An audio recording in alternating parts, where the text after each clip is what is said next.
اعوذ باللہ من الشیطان الرجیم، بسم اللہ الرحمن الرحیم۔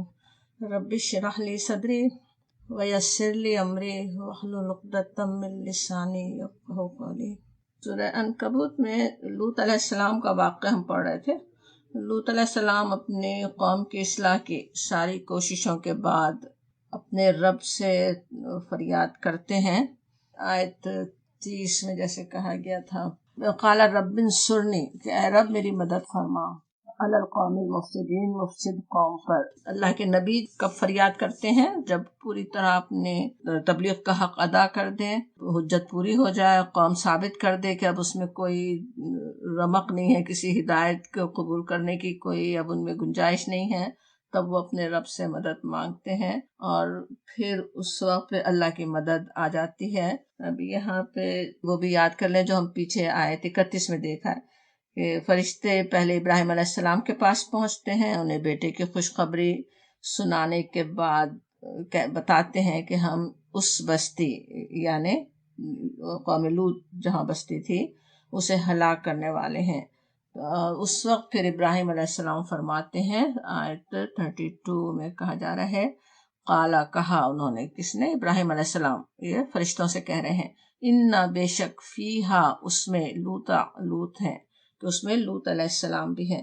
قالو، کہا انہوں نے، فرشتے نے جواب دیتے ہیں، نحنو، ہم، عالم زیادہ جاننے والے، الف زبر شروع میں آ رہا ہے کہ زیادہ بتانے کے لیے، ہم زیادہ جاننے والے ہیں، بہت جاننے والے ہیں، بمن فیہا، اس کو جو فیہا اس میں ہے، ہاں اس بستی میں، اس بستی میں جو ہے ان سب کو ہم اچھی طرح جاننے والے ہیں۔ لننجینہ، اب یہ بھی کس قدر تاکید کے ساتھ بات ہو رہی ہے، پورا یقین دلایا جا رہا ہے ابراہیم علیہ السلام کو۔ لام زبر بھی جو ہے لام تاکید کا، پھر ننجینہ بھی تاکید کا صیغہ ہے کہ اور ہم ضرور بچا لینے والے ہیں اس کو، لوط علیہ السلام بچا لیے جائیں گے، فکر نہیں کرو، جیسے کہا جا رہا ہو۔ وَأَهْلَهُ، اور اس کے گھر والوں کو، اس کے گھر والوں کو بھی بچا لیں گے۔ إِلَّا امْرَأَتَهُ، مگر اس کی بیوی، كَانَتْ، تھی، من الغابرین، وہ پیچھے رہنے والی، پیچھے وہ رہے گی، کہا جا رہا ہے۔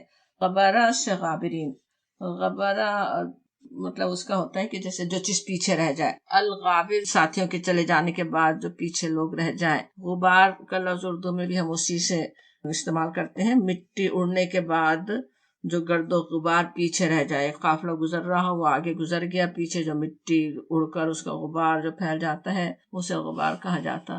تو وہ جو ہے ان کی بیوی، لوط علیہ السلام کی بیوی پیچھے رہ جانے والوں میں سے تھی، وہ بچا لیے جانے والے تھے، لوط علیہ السلام اور ان کے دوسرے اہل خاندان، اور وہ پیچھے رہ جائے گی، بتا دیا گیا۔ اب جو بات انہوں نے یہاں پہ کی کہ لوط ہے وہاں پہ، وہ کہنے سے پہلے کیا پیش آیا تھا وہ ہم پیچھے دوسری صورتوں میں دیکھ چکے ہیں۔ سورہ ہود میں جیسے تھا، ابراہیم علیہ السلام قوم لوط کے لیے اللہ تعالیٰ سے سفارشیں کرتے ہیں، وہاں پہ کہا گیا تھا کہ جب ابراہیم علیہ السلام کی پریشانی دور ہوئی اور وہ بیٹے کی بشارت سے خوش ہو گئے، تب انہوں نے کیا کیا؟ یجادلونا فی قوم لوط، وہاں پہ الفاظ تھے، یجادلونا کہنا اللہ تعالیٰ کے بہت ہی ابراہیم علیہ السلام سے، محبوب بندے سے جو تعلق تھا اللہ تعالیٰ کا، اس کے لحاظ سے کہا جا رہا ہے۔ ابراہیم علیہ السلام بھی اپنے رب سے جو جس طرح درخواستیں کرتے ہیں، اس کو کہا گیا اس نے قوم لوط کے بارے میں ہم سے مجادلہ کیا۔ یہاں پہ تو الفاظ لوط علیہ السلام کے نا، وہاں پہ پتہ چلتا نہیں وہ قوم لوط کے بارے میں بھی اپنے رب سے مجادلہ کر رہے تھے، بحث کر رہے تھے، چاہ رہے تھے کہ ان کا عذاب ابھی ان سے ٹل جائے، ان کو مہلت ابھی اور دی جائے، لیکن ان کو جواب کیا ملتا ہے؟ کہا گیا، یا ابراہیم، اے ابراہیم، عارض عن ھذا، عارض، بس اس سے باز آ جاؤ، چھوڑ دو، اراض کرو، اس بات کو اب چھوڑ دو۔ انہ، بے شک وہ، قد جاء امر ربک، تیرے رب کا حکم ہو چکا ہے، وانہم آتیہم عذاب غیر مردود، اور ان پر وہ عذاب آ کر رہے گا جو کسی کے پھیرنے سے پھر نہیں سکتا۔ ردہ ہوتا نا پھیرنا، غیر مردود، وہ اب پلٹنے والا نہیں ہے، پھرنے والا نہیں ہے، وہ ہٹنے والا نہیں ہے، وہ عذاب طے ہو گیا، وہ کہا جا رہا ہے۔ اب یہاں ابراہیم علیہ السلام اگرچہ ایک ظالم قوم کے لیے سفارشیں کر رہے تھے، ان کی بات انتہائی اصرار کے باوجود مانی تو نہیں گئی، حالانکہ سوچیے ابراہیم علیہ السلام کا کیا مقام تھا اتنے بڑے مقام کے باوجود، لیکن وہاں پہ ان کی تعریف کی گئی. اس کے الفاظ تھے ان ابراہیم لحلیم اواہ منیب. یہ بھی سورہ ہود کی وہ جو آیت ابھی ہم یاد کر رہے تھے اسی میں ہے کہ بہت ہی وہ حلیم تھے اور دردمند اور اللہ کی طرف رجوع ہونے والے تھے، وہ حلم رکھنے والے تھے. انبیاء علیہ السلام کے اس کردار کا نمونہ ہمارے سامنے رکھا گیا. وہ برائیوں اور گناہوں اور ظلم سے تو نفرت کرتے ہیں، اس کے خلاف تو جد و جہد کرتے ہیں، کوشش کرتے ہیں انہیں مٹانے کی، لیکن انسانوں کے خیر خواہ ہوتے ہیں، ان سے نفرت نہیں کرتے، انہیں ہدایت کی طرف آنے کا موقع ہی دینا چاہتے ہیں. سوچیں کتنے وہ ظالم لوگ تھے، ہم یاد بھی کر چکے تھے پچھلی کلاس میں قوم لوط کی کیا کیا کرتوت تھے، کس کس طرح وہ ظلم کرنے والے تھے. لیکن اتنے برے لوگوں کے لیے بھی ابراہیم علیہ السلام کو کیسی فکر ہے، بجائے اس کے کہ ان کے لیے بد دعا کریں، ان کے لیے برا چاہیں، خود ان کا ہی بھی سوچیں. ابراہیم علیہ السلام کا ابھی اتنی بڑی خوشخبری انہیں ملی ہے، کتنے سال سے ان کی دعائیں تھیں بیٹے کے لیے، وہ بیٹے کی انہیں خوشخبری دی گئی ہے اور فرشتے ان کے گھر مہمان ہیں.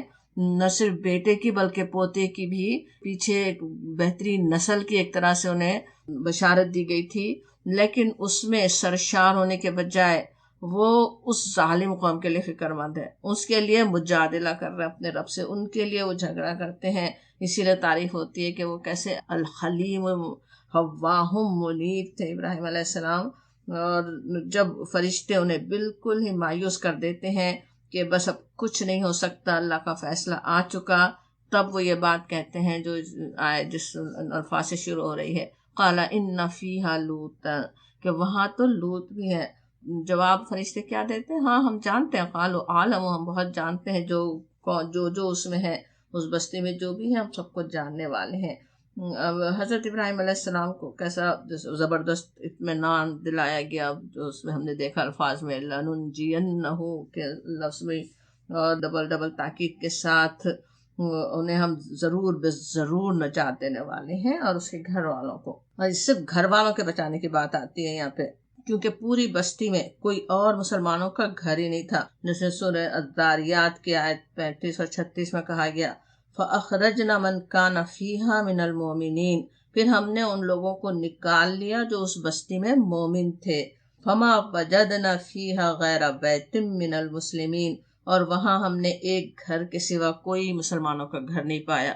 اتنا عرصہ وہ پوری کوشش کرتے رہے لوط علیہ السلام، اور کوئی بھی ایک بھی ایسا گھر نہیں تھا جو مسلمانوں کا ہو. اور اہل میں بھی صرف 2 بیٹیوں کی بات آتی ہے، اور کہا گیا کہ علم رأتہ، مگر اس کی بیوی، گویا بیوی بھی عذاب پانے والوں میں ہی شامل تھی. کانت من الغابرین، وہ پیچھے رہ جانے والوں میں سے تھی. اب یہ خبر تو وہ ابراہیم علیہ السلام کو دے رہے ہیں فرشتے، اور وہ فرشتے جو انسانی شکل میں آئے تھے. یہ بھی دیکھا گیا کہ فرشتے جب انسانی روپ میں آتے ہیں تو بہترین صورت میں آتے ہیں. اب اپنا اصل مشن پورا کرنے کے لیے اسی صورت میں انسانی، جیسے بہترین نوجوانوں کی صورت ہوگی، اس میں وہ کہاں پہنچتے ہیں. دیکھیے اگلی آیت 33، ولما، اور جب کہ جاءت آئے، رسولنا ہمارے بھیجے ہوئے، یعنی فرشتوں کے لیے کہا جا رہا ہے کہ جن کو ہم نے بھیجا تھا، ہمارے پیامبر، ہمارے فرشتے آئے لوط کے پاس. سیئ بہم کہنا کیسا، بہت ہی وہ ناخوش ہوئے. وضاق بہم، اور تنگ ہوئے ان کے ساتھ. ذرآ ان کا سینہ. ان الفاظ کے معنی ہم ابھی دیکھتے ہیں. وقالو، اور کہا انہوں نے، لا تخف، نہ تو ڈر، ولا تحزن، اور نہ تو غمگین ہو. انا، بے شک، منجوکا، ہم نجات دینے والے ہیں تجھ کو، وَأَهْلَكَ، اور تیرے گھر والوں کو، إِلَّا امْرَأَتَكَ، مگر تیری بیوی، كَانَتْ مِنَ الْغَابِرِينَ، وہ پیچھے رہ جانے والوں میں سے ہے. اب کہا یہ جا رہا ہے کہ جب فرشتے ان کے پاس آئے تو کیا ہوا، سیئ بہم، وہ بہت ہی ناخوش ہوئے. سوء کا لفظ ہم جانتے ہیں برائی کے لیے، عیب، بلکہ وہ چیز جو انسان کو غم میں مبتلا کر دے، برائی. سیئ کا لفظ ایسے دوسری جگہ قرآن میں جہنم کے عذاب کو دیکھ کر مجرمین کے چہرے بگڑ جائیں گے، اس کے لیے آتا ہے سیئت بہم، کہ ان کے چہرے بگڑ جائیں گے۔ اب یہاں بھی ان کی جیسے سخت جو پریشانی کا حال تھا وہ بتانے کے لیے یہ الفاظ استعمال ہو رہے ہیں، اور پھر کہا جاتا ہے ذاق و ذاق بہم ذرعا۔ ذاق جو ہے ذیق کا لفظ اپنے سب سے جانتے بھی ہوں گے، اردو میں بھی کبھی استعمال ہوتا ہے تنگ ہونے کے معنوں میں، اور درا ویسے تو ہاتھ کو کہا جاتا کوہنی سے انگلی کے ٹپ تک، لیکن ذاق بہم درا محاورہ ہے جس کے معنی ہے عاجز ہونا، انتہائی پریشانی کے معنوں میں۔ جیسے اردو میں اس کا مفہوم ہم سمجھ سکتے ہیں، جیسے ان کا سینہ بھینچ رہا ہو، دل بیٹھا جا رہا ہو، انتہائی جیسے پریشانی کی وہ کیفیت ہے۔ ہم دیکھتے ہیں کہ یہی وہی فرشتے جب ابراہیم علیہ السلام کے پاس پہنچے تھے، وہ انہیں پہچان نہیں سکے تھے کہ یہ معزز نوجوان جو نظر آ رہے ہیں مہمان و فرشتے ہیں، لیکن فوراً یہ خوشی خوشی ان کی بہترین تواضع کرنے کی فکر میں لگ گئے تھے۔ بھنا ہوا بچڑا ان کے لیے لے آئے۔ بعد میں تھوڑی سی دیر انہیں پریشانی ہوئی تھی جب وہ کھا نہیں رہے تھے، لیکن حضرت لوط علیہ السلام بھی انہیں پہچانتے نہیں کہ یہ فرشتے ہیں، کوئی مہمان سمجھ رہے ہیں، لیکن پریشانی سے ان کا چہرہ ہی بگڑ گیا، ان کا دل بیٹھا جا رہا ہے۔ کیوں یہ ان کا حال ہوا؟ اس لیے کہ انہیں اپنی قوم کا حال معلوم تھا۔ وہ پریشان ہو رہے ہیں کہ ان بد کردار لوگوں سے کیسے ان مہمانوں کو بچاؤں۔ گھر میں پناہ دوں تو ان کی حفاظت نہیں کر سکوں گا، جانے دوں تو بھی ان کی قوم انہیں چھوڑے گی نہیں، اور جس بات کا انہیں خوف اور اندیشہ تھا وہی کچھ ہو بھی جاتا ہے۔ سورۃ الحجر میں آیت 67 میں کہا گیا وَجَاءَ أَهْلُ الْمَدِينَةِ يَسْتَبْشِرُونَ، اتنے میں شہر کے لوگ خوشی کے مارے بےتاب ہو کر لوط علیہ السلام کے گھر چڑھائے۔ اب انہیں خبر مل گئی کہ یہاں کچھ نوجوان آئے ہوئے ہیں، مرد ہیں، اور وہ شہوت پرستی کے لیے خوشی سے وہ چڑھے آ رہے ہیں لوط علیہ السلام کے گھر۔ اب وہاں ان کی پریشانی تصور کر سکتے ہیں۔ لوط علیہ السلام جو پہلے ہی پریشان ہو رہے تھے، صرف انہیں دیکھ کر ہی جن کی یہ حالت ہو گئی تھی، ان کے دل کی کیفیت، ان کا چہرہ، اب وہ جب وہ کام وہ کرنے بھی لگے ہوں، جب وہ آ گئے ہوں، پوری قوم ان کے گھر پہ جیسے ایک طرح سے حملہ کر رہی ہو، ان مہمانوں پہ ہاتھ ڈالنے کے لیے فریاد جیسے کر رہے ہوں قوم سے، ان ہؤلاء ضیفی فلا تضیفون۔ لوط علیہ السلام نے کہا یہ میرے مہمان ہیں، میری فضیحت نہ کرو۔ فضیحت کرنا کیا ہوتا ہے؟ جیسے شرمندہ کرنا، ہمیلیٹ کرنا، بے عزت کرنا۔ اور واتقوا اللہ، اللہ سے ڈرو، ولا تخزونی، اور مجھے رسوا نہیں کرو۔ اسی سورہ الحجر میں آگے آیت 72 میں ان کا حال ایسے بیان کیا گیا لَعَمْرُكَ إِنَّهُمْ لَفِي سَكْرَتِهِمْ يَعْمَهُونَ، ان کی قوم کا وہ حال وہاں پہ بیان کیا گیا۔ فرمایا جاتا تیری جان کی قسم، جیسے نبی صلی اللہ علیہ وسلم سے خطاب ہے کہ تیری جان کی قسم ہے نبی، اس وقت ان پر ایک ایسا نشہ چڑھا ہوا تھا جس میں وہ آپے سے باہر ہوئے جاتے تھے، انتہائی جیسے شہوت سوار ہے، وہ بس اپنی برائی کر ڈالنا چاہ رہے ہیں۔ اس وقت جب قوم کی شہوت پرستی، ان کی بے حیائی وہ بالکل کھل کر سامنے آ گئی، تو لوط علیہ السلام کی پریشانی بھی انتہا پر پہنچ گئی۔ تب فرشتے کہتے ہیں لا تخف ولا تحزن، نہ ڈرو نہ خوف کرو، یہ تم ڈرو نہیں، تم خوف نہیں کرو۔ یہاں پہ جو کہا جا رہا ہے آیت 33 جو ہم سورہ عنکبوت کی پڑھ رہے ہیں، فرشتے انہیں تسلی دیتے ہیں کہ آپ مت ڈریں، وہ خوف نہیں کریں۔ کہتے ہیں کہ ہم انا منجوک و اہلک، ہم تمہیں اور تمہارے گھر والوں کو بچا لیں گے۔ اب لوط علیہ السلام تو اپنے مہمانوں کو بچانے کی فکر میں، انہی کو بچانے کی فکر میں پریشان ہیں، اور وہ مہمان، وہ جو فرشتے ہیں، وہ انہیں تسلی دیتے ہیں کہ ہم تمہیں بچانے والے ہیں، لیکن ساتھ ہی وہ بات بھی بتا دیتے ہیں کہ سوائے تمہاری بیوی کے کانت من الغابرین، وہ پیچھے رہ جانے والوں میں سے ہے۔ اب اللہ کے رسول جو ابلاغ کا بات، اللہ کے پیغام پہنچانے کا کام، اپنے اللہ کے بندوں تک اللہ کے پیغام کو پہنچانے کا کام بہترین طریقے سے ادا کر دیتے ہیں، اور قوم کی اصلاح کی کوشش میں کوئی کسر نہیں چھوڑتے، وہ اور ان کے ساتھی تو عذاب سے بچا لیے جاتے ہیں، لیکن بیوی کیوں پیچھے چھوڑی جاتی ہے؟ اس کے دل، اس کے ایمان کا حال تو اللہ تعالیٰ ہی خوب جانتا ہوگا۔ اور اس کے بارے میں سورہ تحریم میں کہا گیا ضرب اللہ مثلا للذین کفروا امرأۃ نوح وامرأۃ لوط، کہ مثال پیش کرتا ہے اللہ تعالیٰ کافروں کے معاملے میں نوح اور لوط علیہ السلام کی بیویوں کی. کانتا تحت عبدین من عبادنا صالحین، کہ وہ ہمارے 2 صالح بندوں کی زوجیت میں تھیں. فخانتاہما، کہا گیا وہاں پہ مگر انہوں نے اپنے شوہروں سے خیانت کی. فلم یغنیا عنہما من اللہ شیئا، اور وہ اللہ کے مقابلے میں ان کے کچھ کام نہ آ سکے، شوہر بھی کچھ کام نہیں آ سکے ان کے. قیل ادخلا النار مع الداخلین، اور ان دونوں سے کہہ دیا گیا کہ جاؤ آگ میں جانے والوں کے ساتھ تم بھی چلی جاؤ. سورہ تحریم کی جو آیت تم نے یاد کی، اس میں ان دونوں اللہ کے برگزیدہ رسول ہیں، اتنی بڑی قربانیاں دینے والے. نوح علیہ السلام کا تو سوچیں 900 سال تک تبلیغ کرنے والے، 950 سال تک، لیکن ان کی بیوی بچائی نہیں گئی. ان کی وجہ سے ان کے کوئی سفارش اس پہ چل نہیں سکی. اللہ تعالیٰ جانتا تھا کہ وہ بیویاں کیسی ہیں، کیا دل میں ان کے خیانت ہے. اب خیانت کیا تھی؟ عبداللہ بن عباس رضی اللہ عنہ اور دوسرے مفسرین کا کہنا ہے کہ کسی نبی کی بیوی کبھی بدکار نہیں رہی. قرآن سے اس کی ہمیں دلیل ملتی بھی ہے کہ کس طرح طیبین کے لیے ہے، طیبات طیبین کے لیے، اور بدکار بدکاروں کے لیے. تو یہ سوچنا مشکل ہے کہ وہ کوئی بدکاری کرنے والی تھی، اس معاملے میں خیانت کرنے والی نہیں تھی. یہ سمجھا گیا کہ ان کی خیانت یہ تھی کہ وہ اپنی قوم سے ملی ہوئی تھیں، ان سے ہمدردی رکھتی تھیں. اب قوم جو اتنے برے راستے پر جا رہی ہو، ان کے ساتھ دل کا ہونا، ان سے محبتیں ہونا، ان کے وفادار ہونا، اپنے شوہر کی نسبت ان سے زیادہ وفاداری رکھنا، وہ سب سے بڑی خیانت تھی. اور اس کو ان جو اپنے رسول سے، اللہ کے رسول سے جو انہوں نے بے وفائیاں کی، اس کو خیانت سے تعبیر کیا گیا. یہ بھی نوٹ کیجئے کہ پچھلی ہی آیت میں فرشتوں کا قول آ چکا تھا کہ ان کی بیوی پیچھے رہے گی، کانت من الغابرین، پھر اس آیت میں آ رہا ہے. بلکہ خیال یہ ہے کہ قرآن میں سوائے چند ایک مقامات کے جہاں کہیں بھی لوط علیہ السلام کے قوم پر آنے والے عذاب اور ان کے اہل کو بچا لینے کی بات آتی ہے، ضرور وضاحت کی گئی کہ بیوی پیچھے رہنے والی ہے. اب کیا بات ہے جو بار بار ہمیں ذہن نشین کروائی گئی. خود یہاں پہ تو بالکل کس طرح ایک پچھلی آیت میں، پھر اب ہمیں پتہ ہے قرآن میں کس طرح کوئی بھی زائد لفظ نہیں ہوتا، کوئی بھی لفظ ایسا نہیں ہے کہ بے مقصد آیا ہو.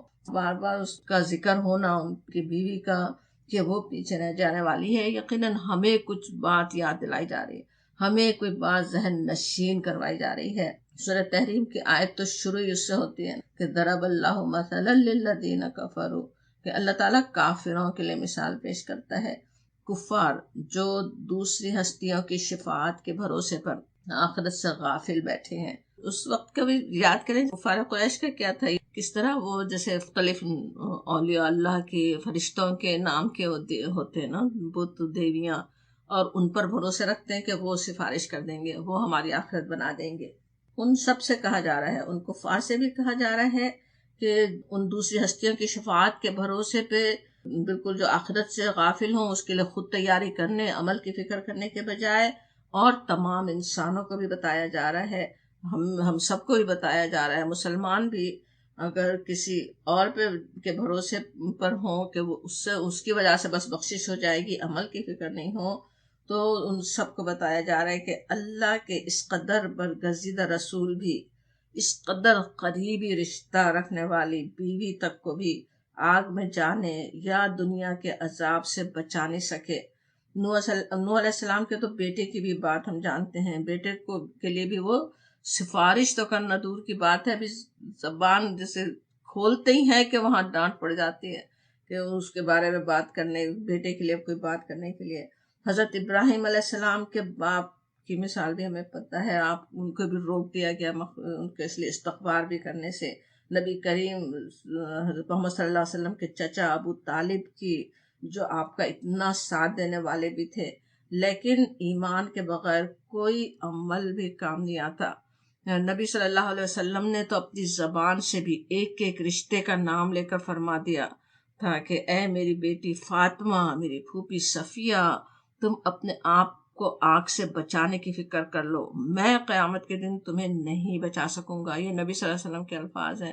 اپنے قریبی رشتہ داروں کو مخاطب کر کے آپ فرما رہے ہوں تو ہم سب کو کیا کچھ سوچنے کی ضرورت ہے۔ اور یہی بات قرآن میں کتنی ہی دفعہ کئی طرح سے سمجھائی گئی کہ انسان ان بھروسوں پر عمل سے غافل نہ ہو جائے کہ ہاں کہیں بخشش ہو جائے گی۔ شارٹ کٹ انسان ڈھونڈنا چاہتے ہیں نا، عمل کرنے کے بجائے، اس کی فکر کرنے کے بجائے کسی طرح سے کسی کو خوش کر لیں اور ان کے ساتھ رشتہ جوڑ لیں اور وہ وہاں بخشوا سکیں، یہ نہیں ہونے والا ہے، یہ بتا دیا جاتا۔ فرشتے حضرت لوط علیہ السلام کو اطمینان دلا رہے تھے تمہیں انا منجو کا و اہلو کا بچانے والے ہیں، اور پھر کہا جاتا اگلی آیت دیکھیں انا بے شک ہم منزلون نازل کرنے والے ہیں علی پر اہلی ہادہ القریتی اس بستی کے رہنے والوں پر رجزم من السماء رجز عذاب آسمان سے بما کانو یفسقون اس کے سبب جو وہ نافرمانیاں کرتے تھے، جو وہ نافرمانیاں کر رہے تھے۔ اب قوم پر عذاب کے بعد بھی ظاہر ہے لوط علیہ السلام کے لیے کوئی خوش کن بات تو نہیں تھی، لیکن اللہ تعالیٰ کا فیصلہ سنا دیا جاتا کہ ہم نازل کرنے والے ہیں اس بستی پر عذاب آسمان سے، کہا جاتا اس کی شدت بتانے کے لیے۔ رجس کہتے ہیں اس طرح کے عذاب کو جو سننے اور دیکھنے والوں کے دلوں میں کپ کپی پیدا کر دے۔ پھر اسے من السمائی کہنا اس کی اور شدت کے اظہار کے لیے ہے، جیسے اردو میں ہم کہتے ہیں نا بڑی آفت بد کہنے کے لیے آسمانی آفت یا مصیبت کا نازل ہونا کہتے ہیں۔ اور وہ سب کیوں ہونے والا ہے؟ بما کانوا یفسقون، اس فسق کے بدولت، وہ جو اللہ کی نافرمانی کر رہے تھے اس کی بدولت وہ نازل ہونے والا ہے۔ جیسے پیچھے قوم نوح کے لیے تھا فَأَخَذَهُمُ الطُّوفَانُ وَهُمْ ظَالِمُونَ، انہیں طوفان نے پکڑ لیا جب وہ ظالم تھے۔ اگر اللہ کے رسول کی بات مانتے، اپنی روش بدل لیتے، بچا لیے جاتے، عذاب نہیں آتا۔ بالکل وہی بات ان کے لیے بھی ہے، وہ فسق میں مبتلا تھے، آخری لمحے تک اپنی پوری جو شیطنیت تھی وہ دکھا رہے تھے، ان کی شہوت پرستی، ان کی بے حیائی اور زیادہ کھل کر سامنے آ گئی تھی۔ اس وقت وہ پکڑے جاتے ہیں اور ایسا عذاب ان پر نازل ہوا جس کو کہا جا رہا ہے یہاں پہ رجزم من السماء، ہلا ڈالنے والا عذاب آسمان سے نازل ہوا۔ عذاب کیسا کچھ تھا یہاں اس کی تفصیل تو نہیں آ رہی ہے، پچھلی صورتوں میں ہم دیکھ آئے ہیں، جیسے سورہ شعراء میں بھی کہا گیا تھا، اور بالکل اسی طرح کی آیت سورہ النمل میں بھی تھی، کہا گیا جیسے وہاں پہ تھا وَأَمْطَرْنَا عَلَيْهِمْ مَطْرًا فَسَاءَ مَطْرًا مِنَ الْمُنذَرِينَ، اور برسائی ان پر ایک برسات، بہت ہی بری برسات تھی ان لوگوں کے لیے جو متنبع کیے جا چکے تھے۔ آیت 173 تھی، 173۔ اور سورۃ الحجر میں بھی اسی طرح کا نقشہ کھینچا گیا، وہاں پہ سورۃ الحجر کی جو آیت ہے اس میں کہا گیا فَجَعَلْنَا عَالِيَهَا سَافِلَهَا وَأَمْطَرْنَا عَلَيْهِمْ حِجَارَةً مِّن سِجِّيلٍ، ہم نے اس بستی کو تل پٹ کر دیا اور ان پر پکی ہوئی مٹی کے پتھروں کی بارش کی۔ عَالِيَهَا سَافِلَهَا، جو اوپر تھا اسے نیچے کر دیا ہم نے۔ کس طرح جب کوئی زلزلہ، کوئی بڑی زبردست مصیبت آئے، مکان ہی سارے الٹ جائیں تو کس طرح ان کی بنیادیں اوپر چڑھ جائیں، اوپر کی چھت نیچے آ رہے، وہ نقشہ یہاں پہ کھینچا جا رہا ہے۔ اور ساتھ ہی ہے کہ اور ہم نے ان پر پکی ہوئی مٹی کے پتھروں کی بارش برسا دی۔ اوپر تھا نا سورہ شعراء میں کہ بارش کی گئی ان پہ، اور یہاں پہ ہے کہ پھر وہ بارش کیسی بارش تھی؟ پتھروں کی بارش، پکی ہوئی مٹی کے پتھروں کی بارش۔ یہ بھی سمجھا گیا کہ آتش فشاں کے پھٹنے سے جو لاوے کے ساتھ وہ پورے اندر کے بڑے بڑے پتھر کی طرح سے اڑ کر ادھر ادھر جا کے لگ رہے ہوں تو وہ بھی ہو سکتا۔ اسی کو سورہ ہود کی آیت 82 میں کہا گیا وَأَمْطَرْنَا عَلَيْهَا حِجَارَةً مِّن سِجِّيلٍ مَّنضُودٍ، ان پر پکی ہوئی مٹی کے تابڑ توڑ پتھر برسائے۔ بلکہ یہ بھی ہے کہ ان میں سے ہر پتھر نشان زدہ تھا، مُصَوَّمَةً عِندَ رَبِّكَ، اللہ تعالیٰ کی طرف سے نشان تھا، اللہ تعالیٰ کے پاس طے تھا کہ کون سا پتھر کس ظالم کو لگنا ہے۔ پوری کیفیت تو آج ہم نہیں جان سکتے کہ وہ عذاب کی کیا کیفیت تھی، کہ کس طرح وہ پتھروں کی بارش ہوئی، کوئی آسمان سے بھی چاہے پتھر برسائے گئے ہوں یا آتش فشاں سے اڑنے سے گرے ہوں۔ متفقات بھی کہا گیا، بستی کو الٹ پلٹ ہو جانے والی بستی بھی کہا گیا۔ اللہ کی قدرت کیسے کام کرتی ہے وہ اللہ تعالیٰ ہی جانتے ہیں۔ کچھ تفسیری روایات میں جبرائیل علیہ السلام کے بستی کو اٹھا کر پھینکنے کی بات آتی ہے۔ اللہ کے اذن سے ظاہر ہے جبرائیل علیہ السلام یا کوئی بھی فرشتہ کر ہی سکتا ہے، لیکن اس حدیث کا حوالہ کہیں مل نہیں سکا مجھے، جو تھوڑی سی ریسورسز ہیں اس کے ذریعے جو حوالے ملے بھی تو وہ اکثر وہی ہے، تفسیروں میں آئے گی بات ہے۔ تو اللہ عالم جو بھی ہوا ہو اس کی ہمیں تفصیل کی ضرورت بھی نہیں ہے کہ وہ کس طرح سے تلپٹ کی گئی، وہ تو اللہ تعالیٰ کا کام ہے، اللہ تعالیٰ جانتا ہے۔ اصل بات جو ہمیں سمجھنے کی ہے وہ یہ کہ کس طرح یعنی عذاب تو بہت سی قوموں پہ آئے، بہت برے برے عذاب آئے، لیکن ان کا عذاب تو جس طرح رجزم من السماء ہے، بہت ہی شدید عذاب کی کیفیت سمجھ میں آتی ہے۔ یہ اللہ تعالیٰ کا کیسا، جیسے غضب تو ویسے بھڑک ہی رہا ہوتا ہے جس قوم پر عذاب آئے، لیکن اس قوم کا تو اور بھی زیادہ نظر آتا ہے، اور پوری بستی کو الٹ پلٹ دینا، پتھروں کی بارش ہونا، اور ہر پتھر کا نشان زدہ ہونا۔ سورہ قمر کی آیت 34 میں ہے، اِنَّا أَرْسَلْنَا عَلَيْهِمْ حَاصِبًا، ہم نے پتھراؤ کرنے والی ہوا ان پر بھیج دی۔ اور پھر یہ بھی سمجھ میں آتا ہے کہ جیسے زبردست قسم کے زلزلے میں جو ہوتا ہے کہ بنیادیں اکھڑ جائیں اور وہ سب کچھ ہو جائے۔ بہرحال کہا یہ جاتا ہے کہ یہ عذاب سے پہلے وہ بستی انتہائی سرسبز تھی، اللہ تعالیٰ نے انہیں خوب نعمتوں سے نوازا ہوا تھا، لیکن وہ ایسے بہکے، اتنی بری قسم کی شہوت میں مبتلا ہوئے کہ بحیرہ مردار کے ساتھ ہی بسنے والی یہ وادی زمین میں ہی دھسا دی گئی، اور بحیرہ مردار کا پانی اس پر آ گیا۔ آج جو تحقیقات ہیں وہ یہی ہیں کہ پوری بستی اندر چلی گئی، اور وہ اندر جانے سے ہی بحیرہ مردار جیسے وسیع ہو گیا، پہلے وہاں تک نہیں تھا، بعد میں اس کا پانی یہاں اوپر تک آ گیا۔ تو اور پھر کہا جاتا ہے، دیکھیں اگلی آیت، وَلَقَدْ، اور بے شک اپنے لقد یاد ہوگا، لام بتاکید کا اور قد بھی، وَلَقَدْ تَرَکْنَا، چھوڑا ہم نے، منہا اس سے، آیتم بینۃ لقوم یعقلون، آیتم بینہ روشن نشانی، صاف صاف بتا دینے والی، کھول کر دکھا دینے والی، لی قومی، لی یعنی لیے عقل رکھنے والی قوم کے لیے، اہل عقل کے لیے ہم نے وہ نشانی چھوڑ دی، ایک کھلی نشانی چھوڑ دی، کس کے لیے؟ جو عقل سے کام لیتے ہیں۔ قوموں پر جو عذاب آئے اللہ تعالیٰ نے انہیں بعد میں آنے والوں کے لیے عبرت بھی بنا دیا، ان کے پیچھے آنے والے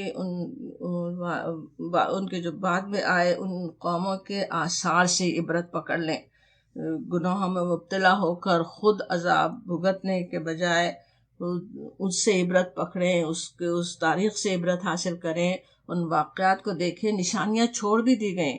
اب بحیرہ مردار یہ کتنی بڑی نشانی ہے، کھلی نشانی ہے کہ وہاں ایک پوری بستی اس طرح سے ڈبو دی گئی تھی، اور پوری بستی پر کیسا زبردست عذاب آیا تھا۔ یہ واقعہ ہمارے لیے ویسے بھی کس قدر تشویشناک ہے، سوچیں تو انتہائی اسکیری، کہ وہی برائی جس میں وہ قوم مبتلا تھی آج کس قدر اسے عام کرنے کی کوشش ہو رہی ہے۔ اس کی برائی میں کوئی ایک لفظ کہہ دے تو اسے اس قدر ذلیل کر دیا جاتا ہے کہ آئندہ کوئی اس پر زبان کھولنے کی جرات بھی نہیں کر سکے۔ اور سوچیں جب اسے برائی ہی نہیں سمجھنے دیا جائے، اور کس طرح دماغ بنائے جا رہے ہیں، خصوصاً سوچیں آج کی نئی نسل کے لیے کتنا مشکل ہے کہ اسے وہ برائی سمجھیں کہ ان کی مجبوری ہے، کچھ پیدا ہی اس طرح ہوئے ہیں، اور ان کو برا کہنا جیسے بری بات ہو، وہ کس طرح ذہنوں میں بات بٹھا دی گئی۔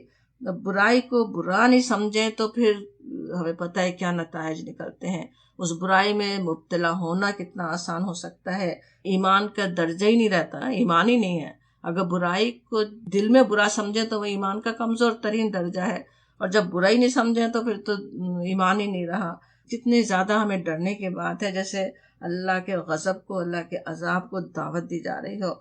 اللہ تعالیٰ اپنی رحمت سے ہمیں اپنے غضب سے، اپنی ناراضی سے پناہ میں لے لے، ہماری اولادوں اور نسلوں کو اس بے حیائی سے دور رکھے، اس کی رحمت ہی بچا سکتی ہے، ورنہ کتنا پروموٹ کیا جا رہا ہے، ہمدردی لینے کے بہانے پروموٹ کرنا، اس کی کوشش کرنا، دماغوں میں ڈالنا، چھوٹے چھوٹے بچوں کے دماغوں میں بات ڈالنا کہ ایسے بھی ہوتا ہے، ایسے بھی لوگ پیدا ہوتے ہیں، شاید تم ہی ایسے ہی ہو، وہ بات ان کو جیسے سمجھائی جا رہی ہو۔ تو اللہ تعالیٰ ہی اپنی رحمت سے بچائے رکھے۔ اس آیت میں جو کہا گیا وَلَقَدْ تَرَکْنَا مِنْهَا آیَةٌ بَيِّنَةٌ، ہم نے اس میں ایک کھلی نشانی چھوڑ دی. اب وہ کھلی نشانی جو بحیرہ مردار جو ہے، اس میں اسے کفار مکہ خود اپنے تجارتی سفروں کے دوران اس پر سے گزرتے تھے. اسی لیے سورہ الحجر میں اس کی آیت 76 میں کہا گیا وَإِنَّهَا لَبِی سَبِیلٍ مُقِیم، اور وہ علاقہ گزرگاہ عام پر واقع ہے. سبیل مقیم کہنا کیسا ہے؟ جیسے مسلسل استعمال میں رہنے والی ہائی وے ہم سوچ سکتے ہیں جہاں سے مسلسل ٹریفک گزر رہا ہو. پہلے بھی یہی ہوتا تھا، کچھ راستے بن جاتے تھے، گزرگاہیں بن جاتی تھیں جہاں سے تجارتی قافلے اور دوسرے قافلے گزرتے رہتے تھے. تو وہ بستی جہاں واقع تھی اس کو ہی کہا گیا کہ وہ سبیل مقیم پر ہی تھی جہاں سے مسلسل قافلے گزرتے تھے. سورہ صافات کی آیت 137 اور 138 میں کہا گیا وَإِنَّكُمْ لَتَمُرُّونَ عَلَيْهِمْ مُصْبِحِينَ وَبِاللَّيْلِ أَفَلَا تَعْقِلُونَ، آج تم دن رات ان پر سے گزرتے ہو، کیا تم عقل سے کام نہیں لیتے؟ دن رات اس پر سے گزرتے ہو یعنی بہت زیادہ اس سے گزرنا ہوتا ہے. ہمیں پتہ ہے قریش تجارتیں کس طرح چلتی تھیں، مسلسل تجارتی سفر کرتے تھے. کہا جا رہا ہے کہ تم گزرتے ہو، آنکھوں سے تو دیکھتے ہو لیکن عقل سے کام نہیں لیتے. افلا تعقلون، سوچتے نہیں ہو. نبی سورہ عنکبوت کی جو آیت ہم پڑھ رہے ہیں اس میں ہے کہ یہ کھلی نشانی ہے ان لوگوں کے لیے جو عقل سے کام لیتے ہیں. ہمیں بھی سوچنے کی ضرورت ہے، ہمارے لیے بھی نشانی ہے اگر ہم عقل سے کام لیں. اور اہل عقل ہیں کون؟ جو تاریخ سے، دوسروں کے حالات سے سبق لیتے ہیں، خود ٹھوکر نہیں کھاتے، پہلے ہی دوسروں کے ہی حالات سے سبق لیں. ان واقعات کو کہانیوں کی طرح نہیں پڑھ جاتے بلکہ غور کرتے ہیں کہ یہ واقعات کیوں پیش آئے، اللہ کی کتاب میں ہمیں سنائے کیوں گئے. آگے بھی پھر مختلف قوموں اور ان کے انجام کی طرف مختصر اشارے ہو رہے ہیں. دیکھیے آیت 36 وَإِلَىٰ، اور طرف مدین کے اخاہم، ان کے بھائی شعیب علیہ السلام کو، فقالا، بس کہا انہوں نے، یا قومی، اے میری قوم، اعبدوا اللہ، عبادت کرو اللہ کی، ورجو الیوم والآخرہ، اور امید رکھو آخرت کے دن کی، ولا، اور نہ، تعثوا، تم فساد کرو، فی الارض مفسدین، زمین میں فساد کرنے والے بن کر، فساد کرنے مفسدین بن کر. عصوا کے روٹ ورڈ این سے یہ بھی سمجھا گیا اور بعض نے اسے این یہ سے درمیان میں یہ یا درمیان میں سے دو طرح سے اس کا روٹ ورڈ ہو سکتا. تو جب عصیہ کہا جائے تو اس کا مطلب ہوتا ذہنی اور فکری بگاڑ، سمجھے عقیدے میں بگاڑ آ گیا، فلسفے غلط ہے تو وہ اس فساد کے لیے آتا، غلط عقائد وغیرہ پھیلانا، فحاشی کی ترغیب دینا. اور آسا یا عیسیٰ این یہ سے جب اس کا روٹ ورڈ ہو تو وہ عملی فساد کے لیے، جیسے کسی پر ظلم و زیادتی کرنا، دونوں ہی طرح کے فساد ان میں تھے. وہ نہیں کرو وہ کہتے ہیں. اب یہاں اہل مدین کی بات شروع ہو رہی ہے اور عصوا کا جو لفظ ہے وہ لا کے ساتھ ہی نہیں کے معنوں میں ہی آتا ہے اکثر. ولا تعثوا فی الارض مفسدین، بہت ہی جامع نصیحت ہے جو شعیب علیہ السلام نے اپنے قوم کو کی اور قرآن کی آیت ہمیں کر رہی ہے. ضرورت سے زائد پانی، ذرا سے پانی کو ضائع کرنے، ایک چونٹی کو بلا وجہ مارنے سے لے کر قافلے لوٹنے، ڈاکے ڈالنے کی بات تو حضرت شعیب علیہ السلام اپنے قوم سے کر رہے تھے، لیکن اس سے بھی بڑے بڑے فساد، جینوسائیڈ، ایتھنک کلینزنگ اور کیا کچھ انسانوں کے ساتھ کرتے رہے ہیں، کر رہے ہیں. قرآن اس سب سے روک رہا ہے. یہاں پہ لا تعثوا فی الارض مفسدین، مختلف صورتوں میں شعیب علیہ السلام اور ان کے قوم کی کشمکش کی جو تفصیلات آتی ہیں سورہ اعراف میں کہا گیا، ہماری یاد دہانی کے لیے بھی ہے کہ وہ کہ کون کون سے انسانوں کے کون سے جرائم تھے جن کی بنا پر پچھلی قوموں پر عذاب آئے. ایک ابھی ہم نے دیکھا کس برائی میں مبتلا تھی قوم لوط، کیسے وہ پکڑے گئے. اب اہل مدین پر عذاب آیا کس طرح. اہل مدین ویسے کون تھے؟ مدیان بن ابراہیم، حضرت ابراہیم علیہ السلام کے بیٹے تھے، ان کی اولاد کو کہا گیا بنی مدیان، اور جہاں وہ رہتے تھے وہ جگہ مدین کہلائی. اور یہاں پہ جو بات ہو رہی ہے آنے والی آیات میں، اور یہ آیت 36 میں، سورہ عنکبوت کے شروع میں آیت 4 میں کہا گیا تھا کہ کیا جو لوگ برائیاں کر رہے ہیں انہوں نے یہ گمان کر رکھا ہے کہ وہ ہمارے قابو سے نکل جائیں گے. ام حسب الذین یعملون السیئات ان یسبقونا، کہ کیا وہ سمجھ رہے ہیں ہم سے جیت جائیں گے، وہ ہم سے سبقت لے جائیں گے. ساء ما یحکمون، بہت ہی برا فیصلہ ہے جو وہ کر رہے ہیں. یہ بات پیچھے سورہ عنکبوت کے شروع میں کہی گئی تھی. اب یہاں پہ گزری ہوئی قوموں اور اشخاص کا مختصر ذکر کر کے وہی حقیقت سمجھائی جا رہی ہے کہ ظلم و فساد کرنے والے، دنیا میں اس قدر ایول پھیلانے والے کتنا ہی سر چڑھ کر بول رہے ہوں، ایک وقت میں کتنے ہی غالب نظر آتے ہوں، لیکن اللہ کے قبض قدرت میں ہے، اللہ کی پکڑ سے بچ نہیں سکتے، وہ بتایا جا رہا ہے. اب یہ اہل مدین کا جو ہم سمجھ رہے تھے کہ کس طرح وہ ابراہیم علیہ السلام کی اولاد ہی میں سے تھے، لیکن کیا ہوا تھا، ان کی تعلیمات کو انہوں نے پس پشت ڈال دیا. کہنے کو مسلمان قوم ہی تھی، اسلام کو ماننے والے تھے، لیکن وہ ساری تعلیمات کو بھلا ڈالا. تو اللہ تعالیٰ نے پھر ان کے بھائی شعیب کو ان میں مبعوث کیا. اخاہم جو کہا جاتا نا، خاص طور پہ اہل مکہ کو بھی احساس دلایا جاتا کہ جس طرح حضرت محمد صلی اللہ علیہ وسلم ان کے اپنے بھائی ہیں، جس طرح وہ ان کی ہدایت کے لیے بھیجے گئے، اسی طرح پچھلی قوموں میں بھی انہی میں سے انبیاء آئے، اور ان کی پہلی دعوت بھی وہی تھی جو نبی صلی اللہ علیہ وسلم کی ہے، وہی ہر رسول کی رہی ہے. جو یہاں وہ کہتے ہیں وقال یا قوم اعبدوا اللہ، کہ اے میری قوم اللہ کی بندگی کرو، ورجو الیوم الآخرہ، اور آخرت کے امیدوار رہو. ارجو کہنا کس طرح ہے، رجا کے معنی امید ہوتے ہیں نا، اور وہ روز آخر کے امیدوار رہو. تو اب اس سے ایک تو یہ بھی اندازہ ہو رہا ہے کہ بنیادی عقائد بھی ان کے بگڑ چکے تھے، اور حضرت شعیب علیہ السلام اس کی اصلاح کی کوشش کر رہے ہیں. یہاں پہ یوم آخر کے امیدوار رہو کہنا کن معنوں میں ہے کہ اس سے غافل نہیں رہو، متوقع رہو، آخرت آنے والی ہے، اس کا پتہ ہو. سوچیں جو شخص اللہ تعالیٰ سے ملاقات کی توقع رکھتا ہو، اسے پتہ ہے ایک دن مالک یوم الدین کے سامنے کھڑا ہونا ہے، تو اس کے اعمال، اس گول، اس کے زندگی کا راستہ اس شخص سے بالکل مختلف ہوں گے جو اس کی کوئی امید ہی نہیں رکھتا ہو، آخرت کا جو سوچ ہی نہیں رہا ہو، اس کے بارے میں کوئی اسے فکر ہی نہیں ہے. تو وہ ظاہر ہے بالکل ایک غلط راستے پہ جا سکتا ہے. تو اس لیے پہلی چیز اپنے رخ صحیح کرواتے ہیں نا اللہ کے رسول، بندگی میں اللہ کی بندگی میں آ جاؤ، آخرت کی فکر کرو.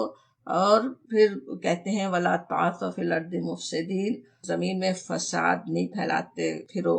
اب فساد کیا کچھ تھا، پیچھے مختلف صورتوں میں شعیب علیہ السلام اور ان کی قوم کی کشمکش کی جو تفصیلات آتی ہیں، اس میں پتہ چلتا کہ برائیوں سے دور رہنے کے لیے جو واقعات سنائے گئے.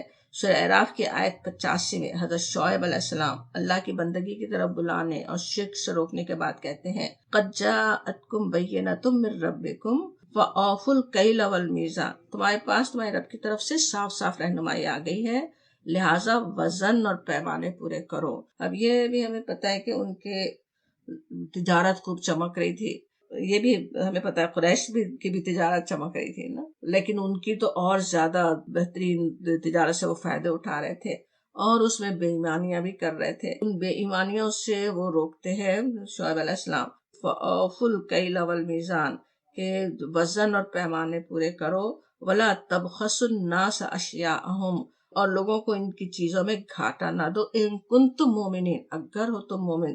یہ بھی سمجھ میں آتا ہے کہ وہ اپنے آپ کو دین ابراہیمی پر ہی سمجھتے تھے، اسی لیے وہ کہہ رہے ہیں نا کہ اگر تم مومن ہو، مومن سمجھ رہے ہو، ایمان لانے والے سمجھتے ہو، بلیور ہو، سو کالڈ مسلم ہے کہنے کو، لیکن وہ بے ایمانیاں کرنے والے ہیں، تو وہ ان کو نصیحت کر رہے ہیں کہ ان بے ایمانیوں سے بچو. اگلی آیت میں اور بھی ان کی نصیحت ہے کہ سورہ اعراف کی آیات ہم دیکھ رہے ہیں کہ ہر راستے پر رہزن بن کر نہ بیٹھو، کہ لوگوں کو خوفزدہ کرنے اور ایمان لانے والوں کو اللہ کے راستے سے روکنے لگو. یہ ساری نصیحتیں تو وہ کرتے ہیں، یہ نصیحتیں جو کی گئی ویسے سب ہمارے لیے بھی ہیں. آج امت مسلمہ میں بھی کرپشن، بے ایمانیاں یہ سب پھیل رہی ہیں، تو کیا ہے، اللہ کے عذاب ہی کو جیسے دعوت دے رہے ہیں، اور انہی برائیوں کی وجہ سے پچھلی قوموں پہ عذاب آئی ہے. پچھلی قوموں کے جو واقعات ہمیں ترتیب سے سنائے جاتے ہیں وہ سب ان برائیوں سے روکنے کے لیے تو ہیں، اور کہ وہ کیا کیا جو برائیاں کر رہے تھے اور پھر کس طرح سے وہ پکڑے گئے. وہ اپنے رسولوں کو انہوں نے تو سخت جوابات دے دیے، اس کا پھر انجام کیا ہوتا ہے اب دیکھیں اگلی آیت، فقط دبو پس جھٹلایا انہوں نے، فاخذتہم الرجفۃ پس پکڑ لیا ان کو الرجفہ نے، فاصبحوا پس وہ ہو گئے فی دارہم اپنے گھروں میں، جاثمین اوندھے گرے ہوئے، وہ اوندھے گرے ہوئے ہو گئے۔ فقط دبو ہو کا اشارہ حضرت شعیب علیہ السلام کی طرف، جب انہوں نے اسے جھٹلا دیا تو پھر کیا ہوا، رجفہ نے انہیں آ لیا، وہ اپنے گھر میں پڑے رہ گئے۔ اب رجفہ شدید اضطراب، زلزلے کو کہا جاتا، اور کہا جا رہا ہے کہ وہ بڑے رہ گئے فی دارہم جاثمین۔ جسمہ کہتے ہیں پرندے کا زمین پر سینے کے بل بیٹھنا یا اوندھے گرنا، سمجھ میں آتا ہے کہ وہ جیسے اوندھے اپنے گھروں میں اوندھے پڑے رہ گئے ہوں۔ سورہ ہود کی آیت 94 میں کہا گیا، فَأَخَذَتِ الَّذِينَ ظَلَمُوا الصَّيْحَةُ فَأَصْبَحُوا فِي دِيَارِهِمْ جَاثِمِينَ، تقریباً وہاں پہ الصیحہ کے لفظ ہے، یہاں رجفہ کا لفظ ہے، تو ان کو ایک سخت دھماکے نے ایسا پکڑا کہ وہ اپنی بستیوں میں، دیارہم ان کے گھر بھی سمجھا گیا، اور دیار کہیں تو پوری بستی بھی، بستیوں میں بے حس و حرکت پڑے کے پڑے رہ گئے۔ اہل مدین شعیب علیہ السلام کو بہت کمزور سمجھ رہے تھے، قرآن میں آتا ہے کہ وہ کہتے ہیں وَإِنَّا لَنَرَاكَ ضَعِيفًا، تو ہمارے درمیان ایک کمزور آدمی ہے، اور کہتے ہیں وَمَا أَنْتَ عَلَيْنَا بِعَزِيزٍ، تو ہم پہ بھاری نہیں ہو سکتا۔ کیا لوگوں کے گمان ہوتے ہیں۔ اور کیا ہوا، ایک ہی زلزلے کا دھماکہ، ایک الصیحہ، ایک رجفہ ان کا خاتمہ کر دیتا ہے۔ گھر میں پڑے رہ جانا کہنے میں ایک بات یہ بھی ہے کہ کس طرح گھر میں انسان پناہ لیتا ہے، کہ کہیں اپنے آپ کو محفوظ سمجھتا ہے، کہیں مصیبت آ رہی تو سیدھا گھر کی طرف بھاگتا ہے، وہیں پہ وہ پڑے کے پڑے رہ گئے۔ اوندھے منہ گرنا بھی کس طرح، اکثر گرنے بھی لگے انسان تو کوشش ہوتی ہے کہ اوندھے منہ نہیں گرے، اپنے چہرے کو بچانا فطرت میں ہوتا ہے نا انسان کا، لیکن عذاب میں بھی کیسے وہ بے بس ہو جاتے ہیں، اپنے آپ کو کوئی بڑی چیز سمجھنے والے، اللہ کے رسول کو کوئی حیثیت نہیں دے رہے ہوتے، اور وہ اس طرح سے اوندھے پڑے کے پڑے رہ گئے۔ اب آگے بھی پھر عذاب کے مستحق جو قومیں بنی ان کی طرف کچھ اشارے آ رہے ہیں، تھوڑا سا جیسے احوال تو تفصیلی آ گئے، مگر کچھ قوموں کے ابھی بارے میں بھی آگے کہا جائے گا، بلکہ کچھ افراد کا بھی۔ لیکن ہمارا ٹائم ختم ہو رہا ہے، انشاءاللہ ہم اگلی کلاس میں دیکھتے ہیں۔ وآخر دعوانا الحمدللہ رب العالمین۔